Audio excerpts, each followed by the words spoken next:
Chapter 26. Rory stared out the car window, his mind a whirlwind of thoughts and emotions. The Irish countryside flew by in a blur of green and grey, but he hardly noticed. His entire being was focused on one thing: Thelma. Was she safe? Had Luther hurt her? The questions gnawed at him, each one more terrible than the last. The car's interior was thick with tension. John sat beside him, his face a mask of grim determination. In the front seat, Henry fidgeted nervously with his hat, while Deirdre gripped the steering wheel with white-knuckled intensity. No one spoke. What was there to say, after all they'd been through? Rory cleared his throat, breaking the oppressive silence. "How much further to your cottage, Deirdre?" Deirdre's eyes flicked to the rearview mirror, meeting his for a brief moment. "Not far now. Another 10 minutes, give or take." John grunted, shifting in his seat. "And you're sure it'll be safe there? Luther's men could be anywhere." "It's the safest place I know," Deirdre replied, her voice tight with barely contained emotion. "And right now, it's the only option we've got." Rory nodded, though he wasn't sure if anyone saw. His hand strayed to his pocket, where the weight of his father's pocket watch rested. A family heirloom, passed down through generations of McDuffies. He'd always found comfort in its steady ticking, a reminder of the constancy of time, even in the face of chaos. But now, each tick seemed to mock him, counting down the seconds until what? "We'll find her, lad." John's gruff voice cut through Rory's spiraling thoughts. "Thelma's a smart woman. She'll have found a way to stay safe." Rory managed a weak smile. "I hope you're right, John. I don't know what I'd do if—" His words were cut off by a sudden violent lurch as Deirdre slammed on the brakes. Rory was thrown forward against the back of the front seat. "Good gravy!" Henry exclaimed, his hat flying off his head. "What in blazes?" But Rory wasn't listening. His eyes were fixed on the road ahead, where two figures had stumbled into view. Even in the dim light of the car's headlamps, there was something achingly familiar about them. "Deirdre," Rory breathed, his heart pounding so hard he thought it might burst from his chest. "Deirdre, stop the car!" The tyres were screeching on the damp road as they came to a halt mere feet from the two figures. As the dust settled, Rory's world narrowed to a single point of focus. There, dishevelled and exhausted but blessedly, miraculously alive, stood Thelma and Warren. For a moment, Rory couldn't move, couldn't breathe. It was as if all the air had been sucked out of the world, leaving nothing but this impossible, beautiful sight before him. Then, as if a spell had been broken, chaos erupted. Rory was out of the car before he even realized he'd moved, his legs carrying him forward on pure instinct. He heard the others scrambling behind him, their exclamations of shock and joy a distant buzzing in his ears. "Thelma!" he cried, his voice cracking with emotion. "Thelma! Oh my word, is it really you?" And then she was in his arms, solid and warm and real. Rory clung to her as if she might disappear at any moment, his face buried in her hair. He broke down and began to cry, the last of his composure crumbling. "Dad!" Thelma sobbed, her fingers digging into his back. "Oh, Dad, I thought I'd never see you again." Around them, the others were embracing Warren, their voices a commotion of relief and disbelief, but Rory barely noticed. His entire world had narrowed to his daughter in his arms. He pulled back slightly, cupping Thelma's face in his hands. Her cheeks were streaked with dirt and tears, her hair a tangled mess. To Rory, she had never looked more beautiful. "Are you hurt?" he asked, his eyes scanning her for any sign of injury. Did he? Thelma shook her head, a watery smile breaking through her tears. No, I'm all right. We escaped. Warren saved me." At the mention of his name, Warren stepped forward, looking as if he might collapse at any moment. John quickly moved to support him, concern etched on his weathered face. "Let's get them in the car," Deirdre said, her practical nature asserting itself even in this emotional moment. "We can sort everything out once we're safe at the cottage." Rory nodded, reluctantly loosening his hold on Thelma. But he kept one arm firmly around her waist as they made their way to the car, unwilling to let her go for even a moment. As they settled into the vehicle, a growing number that had exceeded the suggested occupancy, Rory felt a weight lift from his shoulders. Thelma was safe. She was here, with him. Whatever challenges lay ahead, they would all face them together. The car rumbled to life, Deirdre's steady hands guiding them back onto the road. As they drove towards the promise of safety, Rory allowed himself to truly breathe for the first time in what felt like years. "I love you, dear," he whispered to Thelma, the words inadequate to express the depth of his feelings, but all he could manage in the moment. Thelma's hand found his, squeezing tightly. "I love you too, Dad," she murmured back. "Always." Rory's heart raced as he held Thelma close, still hardly daring to believe she was truly here, safe in his arms. "We need to catch up," John's gruff voice cut through the emotional haze. "We're not out of the woods yet, and we need to know what we're dealing with." Rory nodded, reluctantly loosening his grip on Thelma.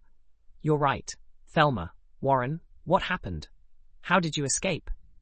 Warren, looking haggard but determined, ran a hand through his disheveled hair. "It's a long story, but the short of it is, Thelma escaped on her own. We both were running blindly in the field above the caves, and literally ran into each other. Poor Liam, he held off Luther's men while I ran to freedom. Thelma and I have been on the run ever since, trying to find our way back to town." Thelma nodded, her voice shaky but growing stronger with each word. "Luther, he's obsessed with the sword. He kept ranting about its power, about how it would restore his family's honor. But there's more to it than that, I'm sure of it." Rory's brow furrowed. "What do you mean?" "There were documents in Liam's study," Warren interjected. "Ancient texts, family records. I only got a glimpse, but I think they might unlock a portion of understanding the true nature of the sword." John leaned forward, his eyes sharp with interest. "And where are these documents now?" Warren grimaced. "Still in Liam's office, I'm afraid. But," he hesitated, glancing at Deirdre, "there might be copies, or at least related information there. He's been researching the sword's history for years, after all." Deirdre's eyes widened. "Of course, Liam's archives. If anyone would have information on the sword's true nature, it would be him." Rory felt a surge of hope. "You know him, Deirdre?" "Yes, there's not too many people I don't know, having lived here all my life," she said. "Then that's where we need to go." "Deirdre, can you take us there?" Rory asked. She nodded, already turning the key in the ignition. "It's on the other side of town, but we should be able to get there quickly at this hour." As the car rumbled to life, Rory found himself sandwiched between Thelma and John in the back seat. The closeness was comforting, a physical reminder that they were all here, all safe, for the moment, at least. "So," Henry piped up from the front seat, twisting around to face them, "what exactly are we looking for in these documents? And more importantly, what are we going to do once we find it?" Rory exchanged a glance with Warren. "We need to fully understand the sword's true power. If Luther's obsession is any indication, it's more than just a historical artifact. And once we know what we're dealing with..." "We find a way to stop Luther," Thelma finished, her voice firm, "before he can use the sword to do Lord knows what." The car fell silent for a moment, the weight of their task settling over them like a heavy cloak. Rory's mind raced with possibilities, each more fantastical than the last. What kind of power could this ancient sword truly hold? And what would Luther do with such power at his fingertips? As they drove through the darkened road leading to Listune Varna, Rory found himself studying the faces of his companions. John, his weathered features set in grim determination. Henry, nervously fidgeting with his hat, but eyes bright with excitement. Deirdre, her hands steady on the wheel, a pillar of calm in the storm of their adventure. Warren, exhausted but alert, his historian's mind, no doubt, already piecing together the puzzle before them. And Thelma, his brave, brilliant Thelma, who had faced unimaginable dangers and emerged even stronger. They were an unlikely group, thrown together by fate and ancient mysteries. But looking at them now, Rory couldn't imagine facing this challenge with anyone else. The car rounded a bend, and suddenly the outskirts of town came into view. The familiar buildings, now shrouded in night shadows, were a welcome sight after the wild uncertainty of the past few days. "We're almost there," Deirdre announced, her voice cutting through the tense silence. "Liam's office is just a few blocks ahead." But as they approached the edge of town, something caught Rory's eye. A lone figure, walking along the side of the road with a purposeful stride that seemed at odds with the late hour. "Deirdre," Rory said, leaning forward, "do you see that person up ahead?" Deirdre squinted, slowing the car slightly. "I do. Who would be out walking at this hour?" As they drew closer, the figure became clearer in the glow of the headlights. Rory heard Warren's sharp intake of breath a moment before he, too, recognized the man. "It's Liam!" Warren exclaimed, already rolling down his window. "Liam, over here!" The figure turned, startled by the sudden noise. As recognition dawned on his face, Liam's eyes widened in disbelief. Deirdre brought the car to a stop beside him, and for a moment they all simply stared at each other through the open window. The silence stretched, taut with shock and relief, and 1,000 unasked questions. Then Liam spoke, his voice rough with emotion. "Well, I'll be. You lot certainly know how to make an entrance." Liam Fitzpatrick's boots crunched against the gravel road, his mind churning with the events of the past few days. The night air was cool against his face, a welcome respite from the stifling atmosphere of the caves he'd barely escaped. He'd been walking for hours, driven by a desperate need to reach his office, to safety. The sudden glare of headlights cut through the darkness, momentarily blinding him. Liam raised a hand to shield his eyes, his other hand instinctively moving to the gun at his hip. In these troubled times, one could never be too careful. "Liam," a familiar voice called out, tinged with disbelief and relief. "Over here!" Liam squinted, his eyes adjusting to the light. As the car drew closer, he made out familiar faces peering at him through the windows. His heart leapt in his chest. Could it be? "Well, I'll be," Liam muttered, a grin spreading across his weathered features. "You lot certainly know how to make an entrance." Without hesitation, Liam jogged towards the car, his eyes scanning each face. Rory, looking haggard but determined. John, his stoic expression softened by relief. And there, miracle of miracles, Thelma and Warren, alive and seemingly unharmed. "Lord Almighty," Liam breathed as he reached the car. "I thought you were all goners for sure." Deirdre, behind the wheel, flashed him a wry smile. "It'll take more than a madman with an ancient sword to do us in, Liam. Now get in. We're headed to your office." Liam didn't need to be told twice. He clambered into the crowded car, finding himself wedged beside Henry in the front seat. As Deirdre pulled away from the curb, Liam turned to everyone and introduced himself, asking who each person was in turn. The car erupted into a blare of voices, each eager to share their part of the story. "Luther's got the sword," Rory began, his voice tight with urgency. "We managed to escape, but—" "He's obsessed with it," Thelma interjected, her eyes wide with remembered fear. "You should have seen him, Liam. It was like nothing else in the world mattered." Warren nodded grimly. "We need to do some research. We think there might be some info in your office, Liam, something that could help us understand what we're up against." Liam's mind raced, piecing together the fragments of information. I've got some old records, family histories dating back centuries, but I never imagined they might be more than just stories." "Well, they're more than stories now," John growled, his hand unconsciously moving to the gun at his side. "And we need to figure out how to stop Luther before he unleashes whatever power that sword holds." As the car sped through the darkened streets of Lisdoonvarna, Liam found himself studying the faces of his companions. They were a motley crew, to be sure.